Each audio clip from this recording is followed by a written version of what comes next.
Tu sais, il y a des nuits où tout semble normal.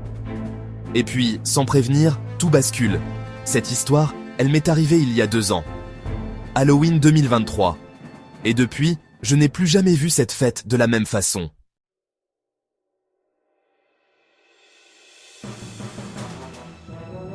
J'avais 22 ans.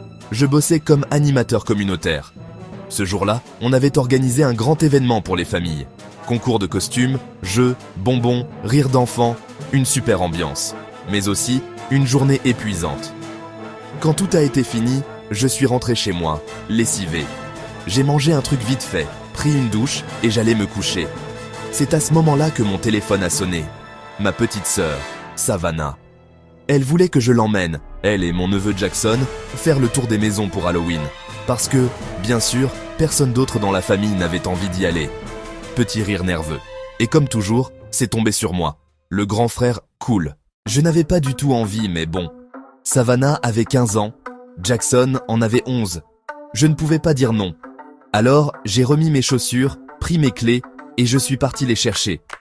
Savannah était déguisée en Raven de Teen Titans. Maquillage blanc, regard sombre, cape violette. Elle avait même refait les ombres du personnage. Jackson, lui, était Sub-Zero de Mortal Kombat. Un vrai petit guerrier.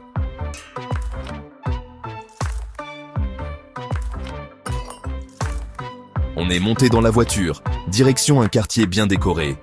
Les rues étaient pleines de rires, de lumière, de citrouilles et de toiles d'araignée. Les gens étaient adorables. Certains distribuaient du chocolat chaud, d'autres des hot dogs. Un vieux monsieur leur a même donné des sodas en disant « Pas de bonbons chez moi, je donne des protéines, c'est meilleur pour la santé. » On a ri et on a continué. Après 2 bonnes heures, les sacs débordaient.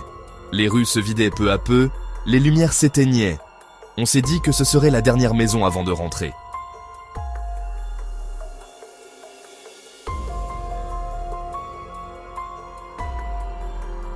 Et c'est là que tout a changé. En revenant vers la voiture, j'ai remarqué quelque chose. De l'autre côté de la rue, dans une cour sans lumière, il y avait quelqu'un. Une silhouette.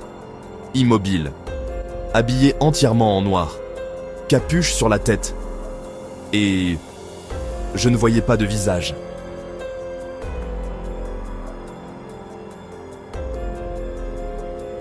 Je ne sais pas pourquoi, mais j'ai eu un mauvais pressentiment.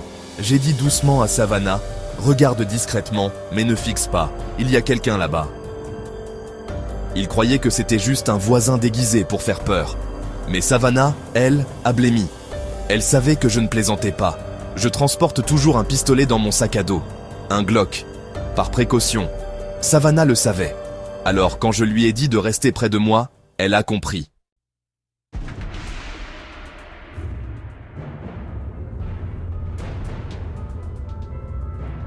On a continué à marcher calmement. Mais au bout de quelques secondes, j'ai entendu des pas derrière nous. Des pas lourds, réguliers, comme des bottes. Je me suis retourné.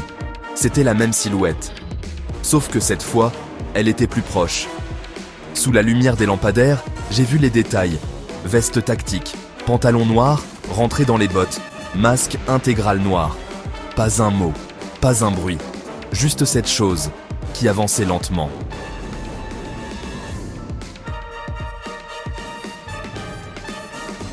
Mon cœur battait fort. J'ai murmuré « Il nous suit, ne cours pas, continue à marcher. » Jackson ne comprenait pas. Savannah, si. On a accéléré le pas, sans courir, mais les bruits de bottes se rapprochaient. Quand on est arrivé près de la voiture, je n'en pouvais plus. « Pourquoi vous nous suivez ?»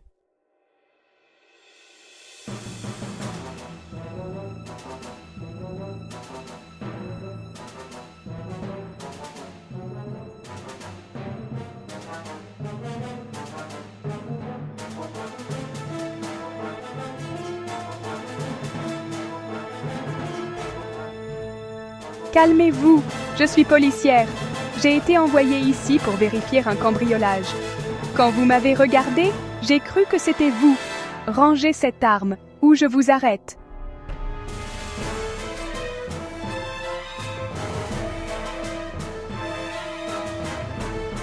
Je n'ai rien répondu tout de suite. Son ton, sa posture, tout sonnait faux. Si vous êtes flic, pourquoi être déguisé comme ça? Pourquoi ce masque?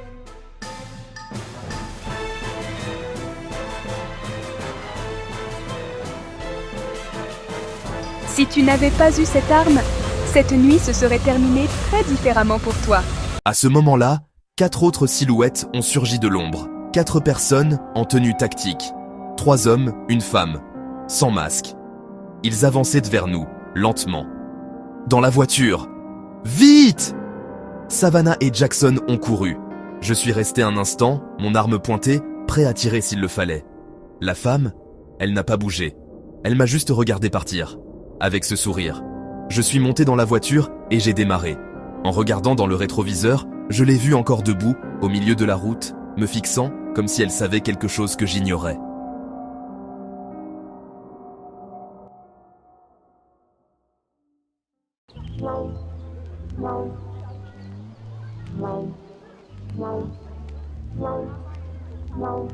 Aucun mot. Les enfants tremblaient. Et moi, j'essayais de comprendre. Pourquoi nous? Il y avait des dizaines de familles dehors. Pourquoi s'en prendre à nous? Je les ai déposés chez mes parents, vérifier qu'ils rentraient bien. Puis, je suis rentré. Mais impossible de dormir. Quelques jours plus tard, j'ai reçu un message. Numéro inconnu. Pas de texte. Juste une photo. C'était ma voiture, garée devant mon immeuble. Photo prise la nuit. J'ai senti ma gorge se serrer. Ils savaient où j'habitais. J'ai contacté la police. Ils ont pris une déposition, mais sans menace directe, ils ne pouvaient rien faire. Rien. J'ai installé une caméra Ring, des verrous, tout. Puis, plus rien. Silence, total. Mais le sentiment d'être observé n'est jamais parti. 2 ans plus tard, j'y pense encore. Je me demande, était-ce un hasard? Ou bien, est-ce qu'il me suivait depuis longtemps? Parfois, la nuit, je crois voir ce visage derrière une vitre.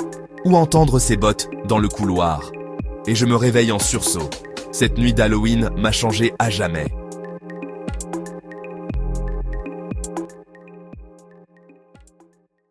Si tu retiens une seule chose de cette histoire, c'est qu'il faut toujours rester attentif à ce qui t'entoure.